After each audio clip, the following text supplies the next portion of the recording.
Jacques Benoît pour GMOB. Aujourd'hui, on est à Saint-Hilaire, on est sur le bord du magnifique Richelieu. On est venu rencontrer le NPDQ, ou Nouveau Parti démocratique du Québec, qui nous a contactés parce qu'il est intéressé à endosser la déclaration d'urgence climatique. Je vous parlais qu'on était sur le bord de Richelieu. Je pense qu'il faut peut-être savoir que le Richelieu, dans les dernières années, il déborde, comme beaucoup de rivières ici au Québec. On déborde, on dit c'est des cycles sur 20 ans, tout ça. Puis il y a un cycle sur 100 ans. Et là, ça fait 2 fois en 3 ou 4 ans que le Richelieu part de son cycle de 20 ans, mais son cycle de 100 ans là, conduit l'eau jusque tout près de la maison. On les voit en arrière, ils sont en haut de la butte. Là. Alors imaginez-vous qu'en bas de la butte, là, ça serait le Richelieu qui serait là. Alors, c'est probablement quelque chose, une situation qui a sensibilisé le propriétaire qui est aussi le chef du NPDQ à la situation de l'urgence climatique. 2017, il y a eu de grandes inondations. 2019, c'est un terrain qui, annuellement, doit avoir des inondations parce que la rivière déborde toujours. Techniquement, ça devrait être la ligne des 20 ans qui soit la norme. Donc, à peu près, je vous dirais, à 20 du terrain. Mais ces 2 années-là, on s'est rendu jusqu'à la ligne de 100 ans. Et ça démontre qu'il y a une tendance. La ligne de 100 ans, c'est une fois 100 ans normalement. Là, c'est 2 fois en 3 ans. Il y a une tendance déjà là qu'on voit. Il y a aussi le fait qu'un coup que les eaux se retirent, moi, je peux vous le dire, à chaque année, il faut évidemment nettoyer le terrain. C'est toute la cochonnerie. On parle des plastiques dans les océans, mais c'est dans nos rivières aussi. Et du styromousse, que ce soit des petits morceaux de plastique, les trucs de tampons. C'est toute une job de nettoyage parce que l'eau transporte tout ce que les gens jettent au quotidien.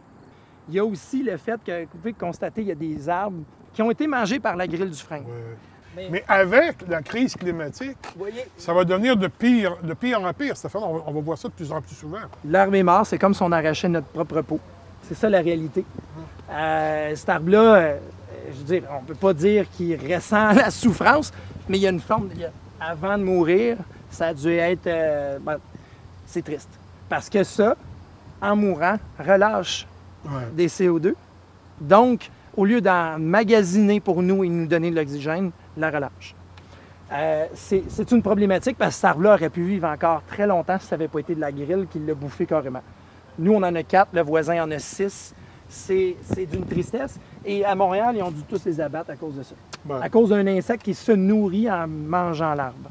Et il y a des articles qui sortent de ce temps-ci qui expliquent, entre autres, que la grêle du frein, bien, avec le réchauffement climatique, ça facilite la vie à cet insecte-là. Et à monter plus vers le nord constamment. Plus vers le nord, voilà. Parce qu'il y a des insectes. Regardez, c'est rare, là, il y a un ouragan en ce moment qui va se rendre jusqu'au Canada. D'habitude, c'est en tempête tropicale. Là, c'est un ouragan.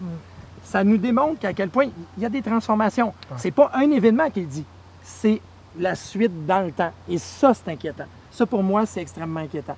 Et si, avec ça, on ne sent pas l'urgence, on en discutait tantôt, Jacques, c'est la survie de l'humanité qui est en cause. L'État doit avoir du leadership, les élus, mais chaque citoyen aussi doit faire des gestes de façon individuelle et consciencieuse. Exemple, les politiciens. On va le dire les choses. Leur transport est remboursé. Tout politicien devrait avoir déjà posé le geste de changer pour un véhicule vert. Moi, l'année passée, j'ai été le premier chef à changer pour une plaque verte quand ça a été le temps de changer mon véhicule. Et je l'ai fait, ça coûte plus cher à l'achat. Mais pour l'environnement, parce qu'il faut que les bottines suivent les babines. Voilà. L'autre, en 2019-2020 s'en vient, je pense sincèrement qu'il faut penser complètement différent. Et à date, aucun des partis politiques m'a démontré dans leur plateforme qu'à part le transport en commun, les véhicules électriques, ça, tout le monde est d'accord. Trouvez-nous, c'est quoi la transition énergétique? Ça veut dire comment on pense l'économie avec le vert et non juste dans le transport en commun. L'agriculture, il faut qu'elle soit pensée différemment. Parce qu'on veut toujours consommer ce qui n'est pas de saison. C'est des camions qui viennent. Y a-t-il moyen, par les serres, de continuer à consommer, mais à produire? J'ai vu des reportages en étage. Ça consomme moins d'eau. On oublie toujours 16 des émissions de tout le Québec, c'est Port Daniel, qui est une cimenterie. En France, la plus grosse cimenterie au monde récupère ses GES normalement, un État qui se respecterait dirait parfait. Établirait les... Port Daniel, vous voulez continuer? Voici Voici les ce que vous normes. devez faire Voilà. et investissez pour ne plus être l'enfant malade du Québec à 16 de nos émissions. 16 là, c'est 600 000 véhicules qu'on enlève demain matin des routes. 600 000. C'est énorme. Et ça, on ne l'entend pas.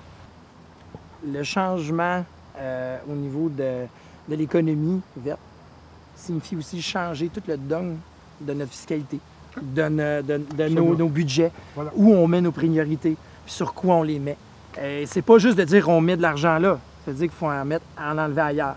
Alors, la déclaration d'urgence climatique, qu'on appelle souvent la DUC, que vous avez devant vous ce matin, vous êtes au courant qu'elle a été entérinée, soutenue par près de 400 municipalités au Québec. Hein?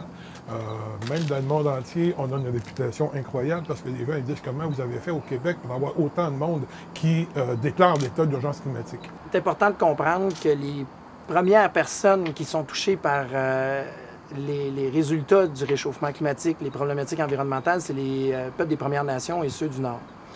Ça donne qu'on a la première présidente de l'histoire du Québec d'origine autochtone pour un parti politique québécois, qui est Mona Bello, qui est là présente aussi.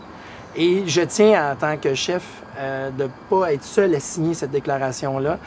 Je tiens à ce que la présidente, qui est d'origine inuit du Nunavut, excusez, il ne faut pas que je me mêle, c'est très important, qu'elle puisse la signer elle aussi, parce que pour nous, c'est très symbolique. On croit que les Premières Nations doivent davantage être impliquées en politique provinciale.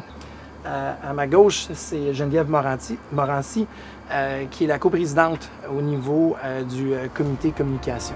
Alors, je vais signer au nom du NPDQ et Mona signera ensuite après moi. Merci beaucoup. Merci beaucoup. Merci beaucoup.